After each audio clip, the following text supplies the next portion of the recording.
ബഹുമാന്യരായ വേദിയിലെ പണ്ഡിതന്മാരെ, നേതാക്കളെ, സഹോദരന്മാരെ, സഹോദരികളെ, നിങ്ങളെല്ലാവരും കാത്തിരിക്കുന്നത് എൻ്റെ പ്രസംഗം കേൾക്കാനല്ല. എൻ്റെ പ്രസംഗം ഇവിടെ എല്ലാവരും കേൾക്കുന്നതാണ്.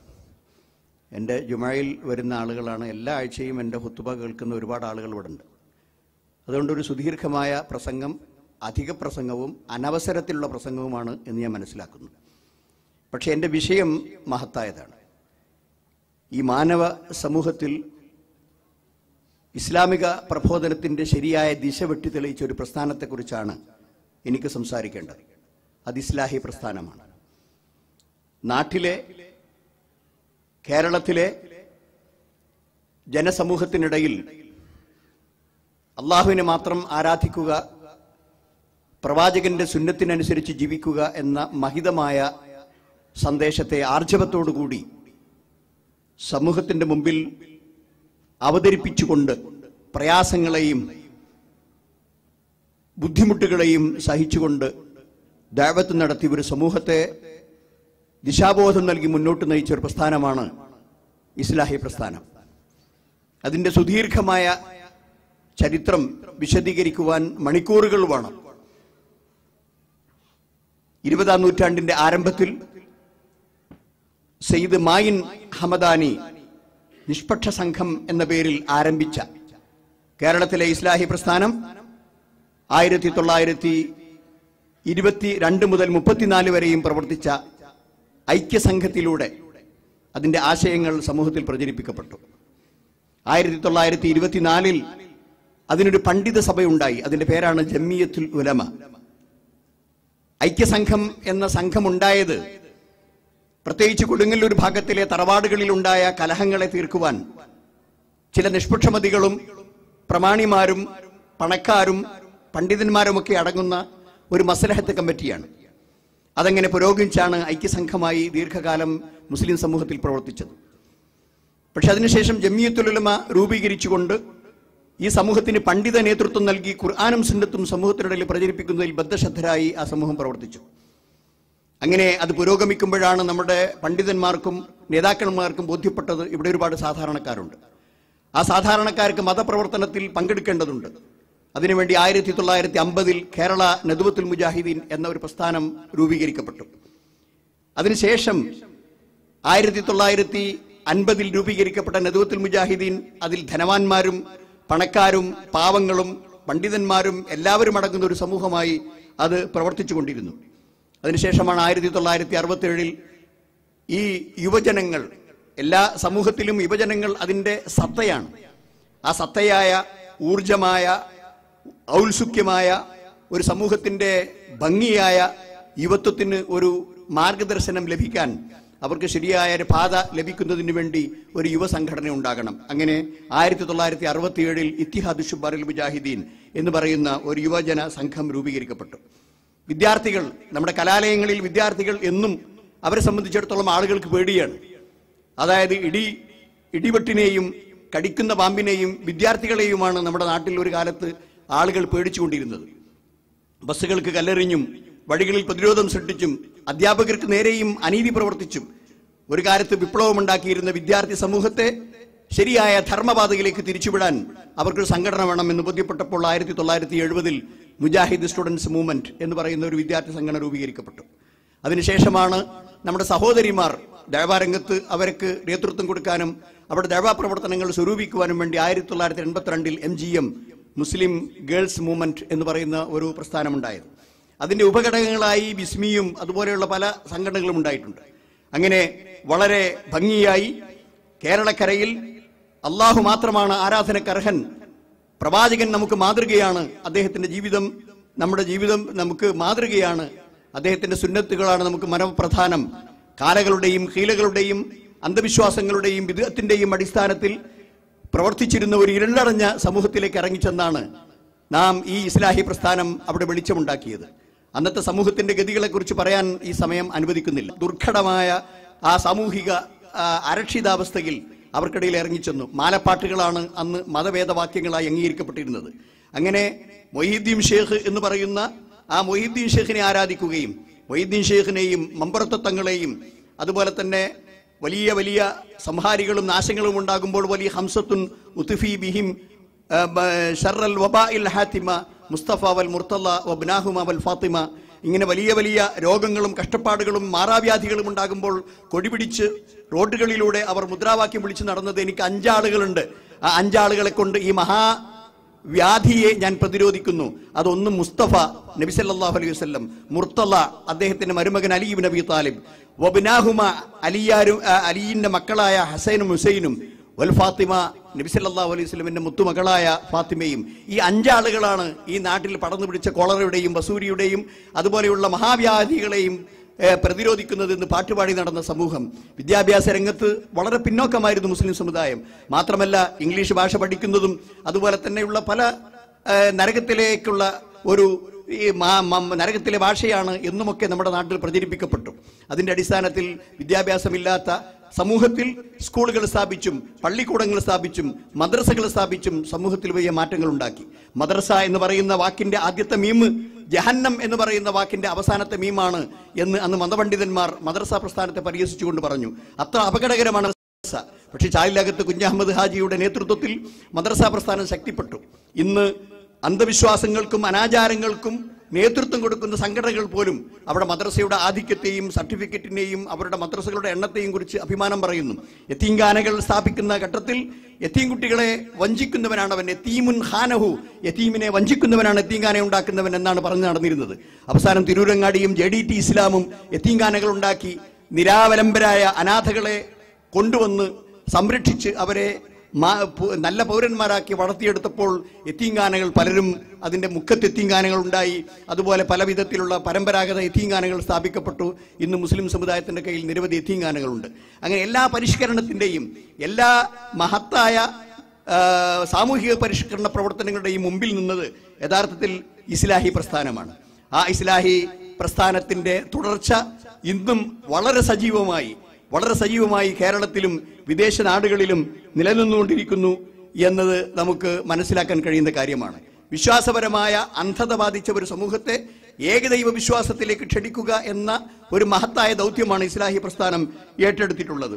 അതിന്റെ അടിസ്ഥാനത്തിൽ മൻഹജു സലഫ്, സലഫിന്റെ മൻഹജ് അഥവാ നമുക്ക് മതപരമായ വിധികൾ പ്രമാണങ്ങൾ അത് മനസ്സിലാക്കാനും അത് ഉൾക്കൊള്ളാനും അതനുസരിച്ച് ജീവിക്കുവാനും പണ്ഡിതന്മാരായ അറിവുള്ളവരായ ഉത്തമ നൂറ്റാണ്ടിലെ ആളുകൾ എങ്ങനെയാണോ ഖുർആനും സുന്നത്തും മനസ്സിലാക്കിയത് ആ ഗ്രാഹ്യത നമുക്ക് അത്യാവശ്യമാണ് എന്ന തത്വമാണ് മൻഹജു സലഫ്.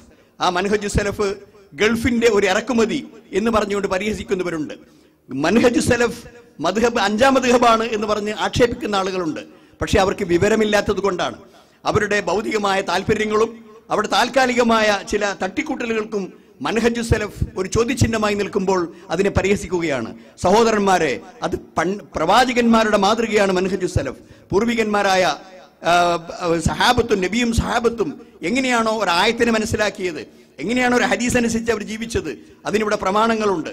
ഒരു അതിഥി വന്നു, ആ അതിഥിയുടെ കൂടെ നമ്മൾ വിളിക്കാത്ത മറ്റൊരാൾ അതിഥിയുടെ കൂടെ ഉണ്ട്. അങ്ങനെ ആ അതിഥിയെ നമ്മൾ വിളിച്ചിട്ടുണ്ടെങ്കിലും കൂടെയുള്ള ആളെ നമ്മൾ വിളിച്ചിട്ടില്ല, അവരെങ്ങനെ കൈകാര്യം ചെയ്യണം എന്നതിന് പോലും മതത്തിൽ വിധിയുണ്ട്. അത്തരം നിസ്സാരമായ കാര്യങ്ങൾ പോലും പ്രവാചകന്റെ ഉപദേശങ്ങൾ നമുക്ക് കാണുവാൻ സാധിക്കും. അങ്ങനെയുള്ള ഘട്ടത്തിൽ നബി സല്ലല്ലാഹു അലൈഹി വസല്ലം വളരെ വ്യക്തമായ ഒരു വഴിയിൽ വിട്ടേച്ചുകൊണ്ട് നമ്മളെ മാന്യമായ നിലക്ക് എല്ലാവിധത്തിലുള്ള കാര്യങ്ങളും ഹക്കും ബാത്തിലും മുഴുവൻ നമുക്ക് വിശദീകരിച്ചു തന്നുകൊണ്ട് പോകുമ്പോൾ അത് നമ്മുടെ മുമ്പിൽ മലർത്തി വെക്കപ്പെട്ടപ്പോൾ എന്തിനാണ് തർക്കം, എന്തിനാണ് വിവാദങ്ങൾ, എന്തിനാണ് ഈ രൂപത്തിലുള്ള ബഹളങ്ങൾ? ഒരാവശ്യവുമില്ല. കാരണം ഹക്ക് എന്താണ്, ബാത്തിൽ എന്താണ്, എന്താണ് ശരിയായ മാർഗം, നരകത്തിൽ നിന്ന് നിങ്ങളെ അകറ്റുകയും സ്വർഗത്തിലേക്ക് നിങ്ങളെ അടുപ്പിക്കുകയും ചെയ്യുന്ന ഏതെല്ലാം കാര്യങ്ങളുണ്ടോ അതെല്ലാം ഞാൻ നിങ്ങൾക്ക് വിശദീകരിച്ച് തന്നിട്ടല്ലാതെ ഞാൻ പോകുന്നില്ല എന്ന് മുഹമ്മദ് മുസ്തഫ സല്ലല്ലാഹു അലൈഹി വസല്ലം പറഞ്ഞതാണ്. അതുകൊണ്ട് ആ മൻഹജാണ് നമ്മുടെ ഏറ്റവും വലിയ പ്രമാണം. ആ പൂർവികന്മാരായ ആളുകളാണ് നമ്മുടെ മാതൃക. അവരാണ് അമന്നത്തു ഹാദിഹിൽ ഉമ്മ, ഈ സമുദായത്തിന്റെ നിർഭയത്വം ആ സഹാബത്താണ് എന്ന് നബി സല്ലല്ലാഹു അലൈഹി വസല്ലം പറഞ്ഞിട്ടുണ്ട്. ആ സഹാബികളുടെ വാക്കുകളും അവരുടെ ജീവിതവും വളരെ മാതൃകാപരമായി രേഖപ്പെട്ട് കിടക്കുമ്പോൾ അവർ ഒരു വിഷയത്തിലെടുത്ത തീരുമാനം അതാണ് നമ്മുടെ മതവിധിയായിട്ട് വരിക. മാത്രമല്ല പല രൂപത്തിലുള്ള നേർച്ചകളും വഴിപാടുകളും നമ്മുടെ നാട്ടിൽ വളരെ സുലഭമായി നടന്നു വന്നിരുന്നു. നിങ്ങൾക്കറിയാം, പല പ്രമാദമായ നേർച്ചകൾ, അവിടെ ആനയും അമ്പാരിയും അതുപോലെ തന്നെ ഡാൻസും പാട്ടുകളും എഴുന്നള്ളിപ്പുകളും പല രൂപത്തിലുള്ള കലാപ്രകടനങ്ങളുമായി ഒരു ഇസ്ലാമിക സ്വഭാവത്തിന്റെ യാതൊരു രീതിയുമില്ലാതെ നടന്നു വരുന്ന നേർച്ചകൾ, അത് അവസാനം ഇസ്ലാഹി പ്രസ്ഥാനത്തിന്റെ ശക്തമായ പ്രചാരണ പ്രവർത്തനങ്ങൾ കാരണം നേർച്ചയിലെ അനാചാരങ്ങൾ ഒഴിവാക്കുക എന്ന് യാഥാസ്ഥിക വിഭാഗത്തിന്റെ വിദ്യാർത്ഥികൾക്ക് ക്യാമ്പയിൻ നടത്തേണ്ടി വന്നു. പക്ഷേ നേർച്ച എന്ന് പറഞ്ഞാൽ തന്നെ അനാചാരമാണ്. നേർച്ചയിലെ അനാചാരം ഒഴിവാക്കുക എന്ന് പറഞ്ഞാൽ പിന്നെ ഉള്ളി തോലി ഒളിച്ചതിന് മാതിരി ഉണ്ടാവും, കയ്യിൻ്റെ അരൽ ബാക്കിയുണ്ടാവും. കാരണം നേർച്ച എന്ന് പറഞ്ഞാൽ അനാചാരമാണ്. ആ നേർച്ചയിലെ അനാചാരം ഒഴിവാക്കുക എന്ന് ക്യാമ്പയിൻ നടത്തി അവർക്കിടയിൽ തന്നെ ഒരു വലിയ ആശയപരമായ ഒരു വലിയ വിപ്ലവത്തിന് ആ വിദ്യാർത്ഥികളെ നിർബന്ധിച്ചത് യഥാർത്ഥത്തിൽ ഇസ്ലാഹി പ്രസ്ഥാനത്തിന്റെ ശക്തമായ പ്രവർത്തനമായിരുന്നു നമുക്ക് മനസ്സിലാക്കണം. അതുകൊണ്ട് തന്നെ ഈ രൂപത്തിൽ മനുഷ്യർക്കിടയിൽ അന്ധവിശ്വാസങ്ങളെ ചൂഷണം ചെയ്തുകൊണ്ട് ഖബറിലേക്കും ഖബറാരാധനയിലേക്കും നേർച്ചകളിലേക്കും വഴിപാടുകളിലേക്കും മാലപ്പാട്ടുകളിലേക്കും പ്രസവവേദന വന്നാൽ നഫീസത്ത് മാല മാടി പ്രസവിക്കുന്നതിലേക്കും ഇങ്ങനെ പല രൂപത്തിലുള്ള സമൂഹത്തിൽ നിൽക്കുന്ന അന്ധവിശ്വാസങ്ങൾക്കെതിരെ ശക്തമായി പടവെട്ടി. മക്തി തങ്ങളുടെ ഒരു സംഭവം ചരിത്രത്തിൽ വന്നിട്ടുണ്ട്. ഇസ്ലാഹി പ്രസ്ഥാനത്തിന്റെ ശക്തമായ ഒരു പടയാളിയും പ്രബോധകനുമായിരുന്നു മക്തി തങ്ങൾ. അദ്ദേഹം ഒരു കടയിലിരിക്കുമ്പോൾ മസാലക്കടയിൽ ഒരു വലിയ വേഷവിധാനങ്ങളോടുകൂടി, അഥവാ കഴുത്തിൽ പണം കെട്ടി തൂക്കിയും പച്ച വസ്ത്രങ്ങൾ ധരിപ്പിച്ചുമുള്ള ഒരു ആട് കയറി വന്നു. ആ മസാലക്കടയിൽ നിന്ന് അത് അരി തിന്നാൻ തുടങ്ങി. അദ്ദേഹം അത് കാണുകയാണ്, ആരും തടയുന്നില്ല. കാരണം ഉള്ളാൾ തങ്ങളുടെ അടുക്കലേക്ക് നേർച്ചയാക്കിയ ആടാണ്, അതിനെ തൊട്ടാൽ അതിന് വിവരമറിയും. അതുകൊണ്ട് എല്ലാവരും പേടിച്ചു നിൽക്കുമ്പോൾ അദ്ദേഹം ഒരാഴ്ചയോളം ആ പ്രദേശത്ത് നേർച്ച എന്ന് പറയുന്നത് ശിർക്കാണെന്നും അള്ളാഹു അല്ലാത്തവരോടുള്ള പ്രാർത്ഥന അത് ശിർക്കാണെന്നും വിശദീകരിച്ചുകൊണ്ട് പ്രസംഗിച്ചു എന്നാണ് കഥ. ഒരു നിമിത്തമുണ്ടായി, അത് ആ നിമിത്തത്തിൽ അദ്ദേഹം ആ സമൂഹത്തെ ഉദ്ധരിച്ചുകൊണ്ട് സംസാരിച്ചു. ഇങ്ങനെ ഇസ്ലാഹി പ്രസ്ഥാനം കേരളത്തിൽ നടത്തിയ സുദീർഘമായ സേവനങ്ങളെക്കുറിച്ചും അതിന്റെ നവോത്ഥാന പ്രവർത്തനങ്ങളെക്കുറിച്ചും ഞാൻ അധികമായി സംസാരിക്കേണ്ട ആവശ്യമില്ല. ആ ഇസ്ലാഹി പ്രസ്ഥാനം മുന്നോട്ട് വെക്കുന്ന ആശയാദർശങ്ങൾ വളരെ പവിത്രമായ ഖുർആനിന്റെയും സുന്നത്തിന്റെയും അടിസ്ഥാനത്തിൽ വഅന്ന ഹാദാ സിറാത്തി മുസ്തഖീമൻ ഫത്തബിഉഹു വലാ തത്തബിഉ സുബുല ഫതഫറഖ ബികും അൻ സബീലിഹി ദാലികും വസാഖും ബിഹി ലഅല്ലകും തഅഖിലൂൻ. അതായത് നിങ്ങൾക്കിതാ ഈ എൻ്റെ ഈ മാർഗം, ആ മാർഗം വളരെ സുദീർഘമായ ആ മാർഗത്തെയാണ് നമ്മൾ പിൻപറ്റേണ്ടത്. ആ മാർഗത്തെക്കുറിച്ച് വഅന്ന ഹാദാ സിറാത്തി മുസ്തഖീമൻ ഫത്തബിഉഹു, എൻ്റെ നേരായ മാർഗം ഇത്, അതിനെ നിങ്ങൾ പിൻപറ്റണം. വലാ തത്തബിഉ സുബുല, ഇടവും വടവുമുള്ള മാർഗങ്ങളെ നിങ്ങൾ പിൻപറ്റരുത്. ഫതഫറഖ ബികും അൻ സബീലിഹി, ആ മാർഗത്തിൽ നിന്ന് നിങ്ങൾ വഴിതെറ്റിക്കും. ഇങ്ങനെ നബി സല്ലല്ലാഹു അലൈഹി വസല്ലം ഒരു മയ്യത്ത് മറമാടുന്നതിന് മുമ്പ് അല്പസമയം കിട്ടിയപ്പോൾ സഹാബത്തിനെ വിളിച്ചിരുത്തി ഒരു കൊള്ളിക്കമ്പെടുത്ത് ഒരു മണലിൽ വളഞ്ഞ കുറെ വരകളിട്ട് പറഞ്ഞു, ഈ ഇന്നൽ യമീന വൽ ശിമാല മുദില്ല, ഇടത്തും വലത്തുമുള്ള ഈ വളഞ്ഞ വഴികൾ യഥാർത്ഥത്തിൽ വഴികേടിന്റെ മാർഗങ്ങളാണ്. പിന്നെ ഒരു നേരായ വര വരച്ചുകൊണ്ട് പറഞ്ഞു വഅന്ന ഹാദാ സിറാത്തി മുസ്തഖീമൻ, ഈ നേരായ വര അതാണ് നിങ്ങൾ പിൻപറ്റേണ്ടത്.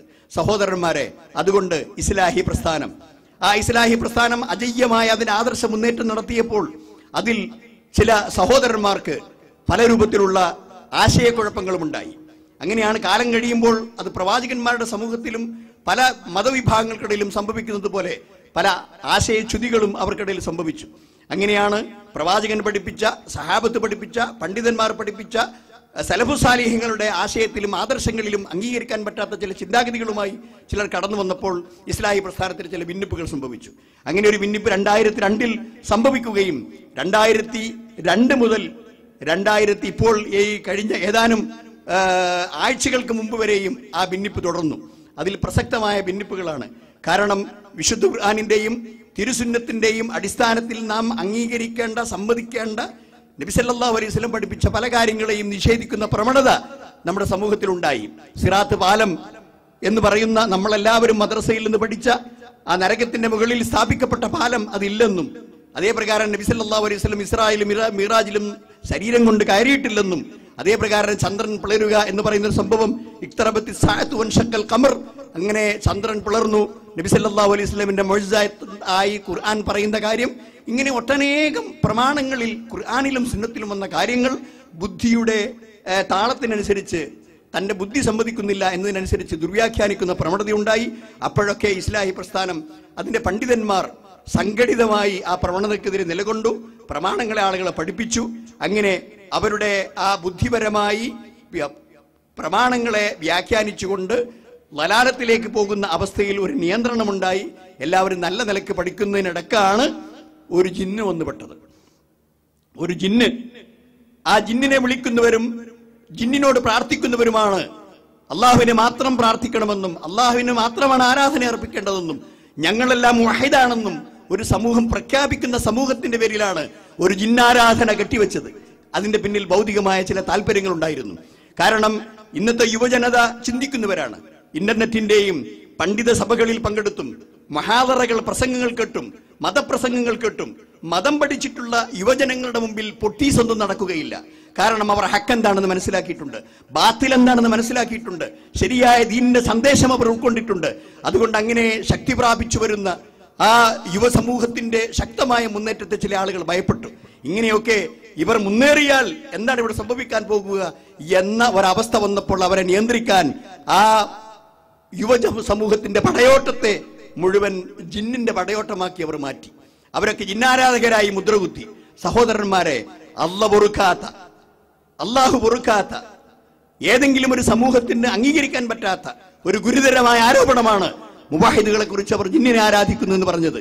അങ്ങനെ ആ ജിന്നാരാധന ആരോപണം ഉന്നയിച്ചുകൊണ്ട് ഇസ്ലാഹി പ്രസ്ഥാനത്തിന്റെ മുന്നിൽ മുന്നണി പോരാളികളായി പ്രവർത്തിച്ചിരുന്ന പലരെയും നോട്ടീസുകളിലൂടെ, ലെറ്റർ ബെഡുകളിലൂടെ, ലെറ്റർ ഹെഡുകളിലൂടെ അത് ഒപ്പിട്ട വ്യക്തിക്ക് പോലും അറിയാത്ത വിധത്തിൽ സീൽ വെച്ചുകൊണ്ട് പലരെയും പുറത്താക്കി. അങ്ങനെ പുറത്താക്കിയപ്പോഴാണ് യഥാർത്ഥത്തിൽ വിസ്ഡം ഗ്ലോബൽ ഇസ്ലാമിക് മിഷൻ എന്ന് പറയുന്ന ഒരു ദഅ്വ പ്രസ്ഥാനം ഉണ്ടായത്. കാരണം ആ വിസ്ഡം ഗ്ലോബൽ ഇസ്ലാമിക് മൂവ്മെന്റ് കേരളത്തിൽ ഒരു ചെറിയ യുവ നിരയുടെ അല്ലെങ്കിൽ പണ്ഡിതന്മാരുടെ ആശീർവാദത്തോടുകൂടി മുന്നോട്ട് വന്നു. ഇന്ന് വിസ്ഡം ഗ്ലോബൽ ഇസ്ലാമിക് മിഷനെ കുറിച്ച് ആരെയും പരിചയപ്പെടുത്തേണ്ട ആവശ്യമില്ല. കേരളക്കരയിലെ 20 ലക്ഷത്തിലധികം വീടുകളിൽ ഇസ്ലാമിക സന്ദേശം എത്തിക്കാൻ മുസ്ലിമാകട്ടെ അമുസ്ലിമാകട്ടെ ഒരു പ്രദേശത്ത് ചെന്ന് നിന്നുകൊണ്ട് ആയിരക്കണക്കിന് ആളുകൾ അവിടെ ക്യാമ്പെടുത്ത് താമസിച്ച് അവർക്ക് പ്രത്യേക പരിശീലനം കൊടുത്ത് ആ പ്രദേശത്തുള്ള വീടുകളുടെ മാപ്പുകൾ തയ്യാറാക്കി ആ വീടുകളുടെ അരമനകളിലേക്ക് കയറി ചെന്നുകൊണ്ട് ഇതാണ് ഖുർആൻ, ഇതാണ് തൗഹീദ്, ഇതാണ് റസൂല്, ഇതാണ് മതം, ഇതാണ് ഖുർആൻ എന്ന് വിശദീകരിക്കുന്ന മഹത്തായ 20 ലക്ഷത്തിലധികം വീടുകളിൽ ഇസ്ലാമിക സന്ദേശം എത്തിക്കുവാൻ വിസ്ഡം ഗ്ലോബൽ ഇസ്ലാമിക് മിഷന്റെ പ്രവർത്തകർക്ക് സാധിച്ചിട്ടുണ്ട്. സഹോദരന്മാരെ, പീസ് റേഡിയോ, ആരുടെ ഫോണിലാണ് ഇന്ന് പീസ് റേഡിയോ ഇല്ലാത്തത്? സ്ത്രീകൾ കേൾക്കുന്നു, കുട്ടികൾ കേൾക്കുന്നു, വിദ്യാർത്ഥികൾ കേൾക്കുന്നു, പണക്കാരൻ കേൾക്കുന്നു, പാവപ്പെട്ടവൻ കേൾക്കുന്നു, തൊഴിലാളി കേൾക്കുന്നു. പലപ്പോഴും ബാർബർ ഷാപ്പിൽ മുടിവെട്ടുന്നവൻ വരെ ഈ പീസ് റേഡിയോ വർക്ക് ചെയ്ത് അത് കേട്ടുകൊണ്ടാണ് ആ സമയം അവൻ ചെലവാക്കുന്നത്. എന്തെല്ലാം നല്ല പരിപാടികളാണ് അതിൽ വരുന്നത്. ഇന്ന് സമൂഹത്തിൽ ഏറ്റവും കൂടുതൽ സാമൂഹിക വിപ്ലവത്തിന് നേതൃത്വം കൊടുക്കൊണ്ടിരിക്കുന്ന ഒരു മഹാപ്രസ്ഥാനമായി പീസ് റേഡിയോ മാറിയതിന്റെ പിന്നിൽ ഈ ഈ അചഞ്ചലമായ മനക്കരുത്തോടുകൂടി പ്രവർത്തിക്കുന്ന യുവജനങ്ങളുടെ മുന്നേറ്റമാണ്. അവർ നിർത്തുന്നില്ല. നേരത്തെ ഇവിടെ നജിദി പറഞ്ഞതുപോലെ വളരെ ഉത്സാഹപൂർവ്വം ഈ ഇസ്ലാഹി പ്രസ്ഥാനം മുന്നോട്ട് വെച്ച മുഴുവൻ ആശയങ്ങളെയും വളരെ വ്യതിരിക്തമായി, വളരെ വ്യക്തമായി, കരതലാമലകം പോലെ, കയ്യിന്റെ ഉള്ളനടയിൽ വെച്ച നെല്ലിക്ക പോലെ ഈ സമൂഹത്തിന്റെ മുമ്പിൽ ഈ സത്യം വെട്ടിത്തുറന്ന് പറയുവാൻ വിസ്ഡം ഇസ്ലാമിക് മിഷന്റെ പ്രവർത്തകന്മാർ ഇന്ന് അഹോരാത്രം പരിശ്രമിച്ചുകൊണ്ടിരിക്കുകയാണ്.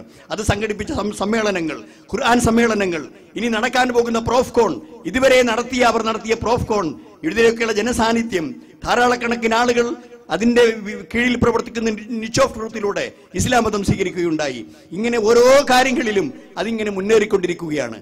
ആർ കണ്ടിട്ടില്ലെങ്കിലും, ആരും തെരഞ്ഞിട്ട് ചൂട്ടുകത്തിച്ച് തെരഞ്ഞിട്ടും വിസ്ഡം ഗ്ലോബൽ ഇസ്ലാമിക് മിഷൻ എന്ന് പറയുന്ന ഒരു പ്രസ്ഥാനത്തെ തെരഞ്ഞിട്ട് നിങ്ങൾക്ക് കാണുന്നില്ലെങ്കിൽ അത് നിങ്ങളെ തെരഞ്ഞ് കണ്ടുപിടിക്കും എന്നതാണ് ഞങ്ങൾക്കിപ്പോൾ പറയുവാനുള്ളത്. അങ്ങനെ ഈ സമൂഹത്തിലെ ഓരോ ആളുകളെയും സമീപിച്ചുകൊണ്ട് ഈ സത്യസന്ധമായ സന്ദേശം സമൂഹത്തിന് ബോധ്യപ്പെടുത്തുവാൻ ബാധ്യതപ്പെട്ട ഒരു പ്രവർത്തകന്മാർ അത് തുടരുകയാണ്. അവരുടെ മുന്നേറ്റം തുടരുകയാണ്. അവർ പ്രബോധന രംഗത്ത് സജീവമായി പ്രവർത്തിക്കുകയാണ്.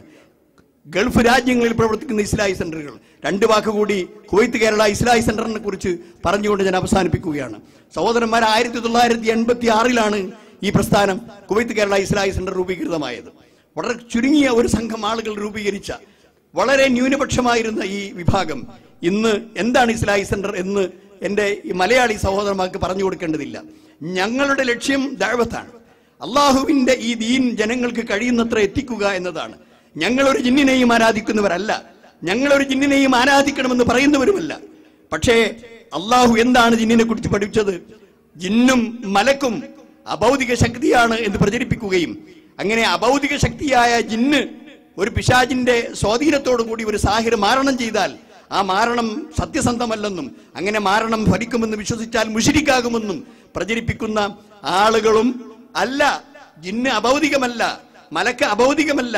അതുകൊണ്ട് ജിന്ന് സ്വാധീനിച്ച് സിഹിർ ചെയ്താൽ അത് ഫലിക്കുമെന്ന് വിശ്വസിച്ചാൽ മുശ്രിക്കല്ല എന്നുമുള്ള വൈരുദ്ധ്യങ്ങൾ കൂട്ടിക്കെട്ടിയ ഒരു ഏച്ചുകെട്ട്, ആ ഐക്യം യഥാർത്ഥത്തിൽ ഈ വിസ്ഡം ഗ്ലോബൽ ഇസ്ലാമിക് മിഷനെ സംബന്ധിച്ചിടത്തോളം പൊതുവെയുള്ളതല്ല.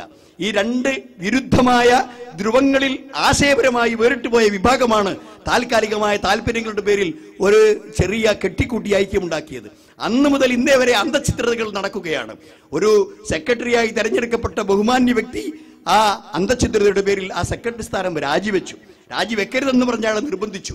ഇങ്ങനെ എന്തെല്ലാം കാര്യങ്ങളാണ് നാട്ടിൽ നടക്കുന്നത്, പുകിലുകൾ എന്ന് നിങ്ങൾക്കറിയില്ല. സോഷ്യൽ മീഡിയയിൽ നിങ്ങൾ കയറിയാൽ അറിയാം. കൈരളിയിൽ ഒരു സെക്രട്ടറി കൊടുക്കുകയാണ് എന്ത്, സിഹിർ അല്ലെങ്കിൽ പിശാചിബാധ മനുഷ്യനെ ബാധിക്കും എന്ന് വിശ്വസിക്കുന്നില്ല, അത് അന്ധവിശ്വാസമാണ് എന്ന് ഐക്യപ്പെട്ട സംഘടനയുടെ ഒരു സെക്രട്ടറി പറയുക. എന്നാൽ അതേ പ്രസ്ഥാനത്തിന്റെ മുഖപത്രത്തിൽ പറയുക അങ്ങനെ വിശ്വസിച്ചാൽ അത് ശിർക്കല്ല, അത് ശിർക്കാവുകയില്ല എന്ന് പറയുക. ഇങ്ങനെ ഓരോ അവസ്ഥയിലും ആശയ വൈരുദ്ധ്യങ്ങൾ കൊണ്ട് അന്തഛിദ്രതകളാൽ വിഷമിക്കുന്ന പ്രയാസപ്പെടുന്ന ആളുകളിൽ പുറമെ ഒരു കയ്പുള്ള ഒരു മരുന്നിന്റെ പുറത്ത് അല്പം പഞ്ചാര പുരട്ടി കൊടുത്താൽ തൽക്കാലം അത് രക്ഷപ്പെടുകയില്ല. അതേസമയം ഞങ്ങളെ സംബന്ധിച്ചിടത്തോളം ഈ വിസ്ഡം ഗ്ലോബൽ ഇസ്ലാമിക് മിഷൻ ആവട്ടെ, അതിന്റെ പ്രതിനിധികളായി ഗൾഫിൽ പ്രവർത്തിച്ചുകൊണ്ടിരിക്കുന്ന ഇസ്ലാഹി സെന്ററുകളാകട്ടെ, ഖത്തറിലാകട്ടെ, UAE-യിലാകട്ടെ, സൗദി അറേബ്യയിലാകട്ടെ, ബഹ്റൈനിലാകട്ടെ, ഒമാനിലാകട്ടെ ഏറ്റവും ശക്തമായി പ്രവർത്തിച്ചുകൊണ്ടിരിക്കുന്നു. അവിടെയൊക്കെ പ്രബോധന രംഗത്ത് വളരെയധികം മുന്നേറാൻ സാധിച്ചിട്ടുണ്ട്. അതിന്റെ അടിസ്ഥാനത്തിൽ തന്നെ വിസ്ഡം ഗ്ലോബൽ ഇസ്ലാമിക് മിഷന്റെ കീഴിൽ അതിന്റെ നിർദ്ദേശവും മാർഗനിർദ്ദേശവും സ്വീകരിച്ചുകൊണ്ടാണ് കുവൈത്ത് കേരള ഇസ്ലാഹി സെന്റർ പ്രവർത്തിക്കുന്നത്. ഇടക്കാലത്ത് ചില ആളുകൾ അതിന്റെ പേര് വലിച്ചൂരിയെടുത്തിരുന്നു. പക്ഷെ ഞങ്ങൾ അന്നൊന്നും ആ പേര് ഞങ്ങളുടേതാണ്, നിങ്ങളത് എടുക്കരുതെന്നും പറയാൻ പോയിട്ടില്ല. കാരണം അത് ഇവിടെയുള്ള ചരിത്രത്തിന്റെ മുമ്പിൽ ഒരു പ്രതിലോമ പ്രവർത്തനമാണ് എന്ന് ഇവിടുത്തെ സാധാരണക്കാർക്ക് അറിയാം. ഒരു സംഘടന ഒരു പേരിൽ പ്രവർത്തിച്ചു കൊണ്ടിരിക്കുമ്പോൾ അതിന്റെ ആശയാദർശങ്ങളുടെ അടയാളമായ ആ പേര് ഞങ്ങൾക്ക് കൂടി ആ പേരിട്ടാൽ അത് ഞങ്ങളെ സമൂഹം സ്വീകരിക്കും എന്ന ഒരു തെറ്റായ ധാരണ കൊണ്ടാണ് അല്പം ചില ഭേദഗതികളോടുകൂടി ആ പേര് സ്വീകരിച്ചത്. പക്ഷേ കുവൈത്ത് കേരള ഇസ്ലാഹി സെന്റർ അത് ഒരു നീതിയുടെ ഒരു ദഅ്വാ പ്രസ്ഥാനത്തിന്റെ പേരാണ്. അതിന്റെ അടിസ്ഥാനത്തിലാണ് ഈ വലിയ സമ്മേളനവും അതുപോലെ തന്നെ സെമിനാറും സംഘടിപ്പിച്ചത്. ഇൻഷാ അല്ലാഹ് ഇവിടെ കൂടി എല്ലാ സഹോദരന്മാരോടും ഞങ്ങൾ അഭ്യർത്ഥിക്കുകയാണ്, നിങ്ങൾ പഠിക്കണം, നിങ്ങൾ മനസ്സിലാക്കണം ഏതൊരാശയത്തിലേക്കാണ് ഇവർ ക്ഷണിക്കുന്നത്, അതിന്റെ ക്ലാസ്സുകളിൽ എന്താണ് പറയുന്നത്, അതിന്റെ 12ഓളം ഖുത്ബകളിൽ എന്താണ് ആളുകളെ പഠിപ്പിച്ചുകൊണ്ടിരിക്കുന്നത്, അതിന്റെ 5ഓളം മദ്രസകളിൽ കുട്ടികളെ എന്താണ് പഠിപ്പിച്ചുകൊണ്ടിരിക്കുന്നത്. രക്ഷിതാക്കൾ സന്തോഷത്തോടുകൂടി ഇവിടെ 4 ദിവസവും കളിച്ചങ്ങാടം നടത്തി കുട്ടികൾ, ചെറിയ ചെറിയ കുട്ടികൾ അവിടെ കളിക്കുകയും പാടുകയും പ്രസംഗിക്കുകയും ചെയ്യുന്ന കുട്ടികൾ, ആ കുട്ടികൾ പഠിക്കുന്ന 5 മദ്രസകൾ ഇസ്ലാഹി സെന്റർ നടത്തിക്കൊണ്ടിരിക്കുന്നു. ധാരാളക്കണക്കിന് രക്ഷിതാക്കൾ ഇതിന്റെ പിന്നിലുണ്ട്. ഇവർക്കെല്ലാം ഞങ്ങൾ എന്താണ് ജിന്നിനെ ആരാധിക്കുന്നവരാണെന്ന് വിശ്വാസമില്ല. അത് നിങ്ങളുടെ ഒരു കളവ് മാത്രമാണ്. അത് സമൂഹം തള്ളിക്കളയും, സമൂഹത്തിന് അത് സ്വീകരിക്കാൻ നിവൃത്തിയില്ല. അതുകൊണ്ട് തന്നെ സഹോദരന്മാരെ, ഈ പ്രസ്ഥാനം സമൂഹത്തിലുണ്ടാക്കിയ പരിവർത്തനങ്ങളിൽ നിങ്ങളും പങ്കാളികളാവുക. നമുക്കെല്ലാവർക്കും ഒന്നിച്ച് ഒരുപാട് സഹോദരന്മാരോട് വന്നിട്ടുണ്ട്. ആ സഹോദരന്മാരുടെ എല്ലാം പ്രവർത്തനത്തോടും അതുപോലെ തന്നെ സഹായ സഹകരണത്തോടും കൂടി പടച്ചവന്റെ ഈ ദീന് ജനങ്ങളിലേക്ക് എത്തിച്ചു കൊടുക്കുക. തീർച്ചയായും നിങ്ങൾ അംഗീകരിച്ചാലും ഇല്ലെങ്കിലും, നമ്മൾ പ്രവർത്തിച്ചാലും ഇല്ലെങ്കിലും, നബി സല്ലല്ലാഹു അലൈഹി വസല്ലം പറഞ്ഞതുപോലെ ഈ മതം എല്ലാ കുടിലിലും കൊട്ടാരത്തിലും എത്തും. ഈ മതമെത്താത്ത ഒരു പ്രദേശവും ഉണ്ടാവുകയില്ല. അവിടെ ഏതൊരു മനുഷ്യൻ അഭിമാനത്തോടെ ഉയർന്നു വന്നാലും അല്ല, ഏതൊരു മനുഷ്യനെയും അപമാനിക്കപ്പെട്ടാലും അത് ഈ മതം അതിന്റെ എല്ലാ തലങ്ങളിലും കയറി ചെല്ലുമെന്ന് മുഹമ്മദ് നബി സല്ലല്ലാഹു അലൈഹി വസല്ലം പറഞ്ഞിട്ടുള്ളതാണ്. അപ്പോ ബൈത്തി മദരിൻ വല വബരിൻ, അങ്ങനെ കുടിലിന്റെയും കൊട്ടാരത്തിന്റെയും അകത്ത് കയറി ചെല്ലുന്ന ഈ ദീൻ, അത് നമ്മൾ മാറി നിന്നാൽ നമ്മളെ മാറ്റി വേറൊരു സമൂഹത്തെ ഇത് പ്രവർത്തിക്കുവാൻ അള്ളാഹു കൊണ്ടുവരും എന്നതിന് തെളിവാണ് കേരള മണ്ണ്. അള്ളാഹു സുബ്ഹാനഹു വ തആല ഈ നന്മ കണ്ടറിഞ്ഞുകൊണ്ട് അതിൽ സഹകരിക്കുവാനും അതിൽ പങ്കാളിയാകാനും അതിൽ പ്രവർത്തിക്കുവാനും നമുക്ക് തൗഫീഖ് നൽകട്ടെ എന്ന് മാത്രം പ്രാർത്ഥിച്ചുകൊണ്ട് ഞാൻ അവസാനിപ്പിക്കുന്നു.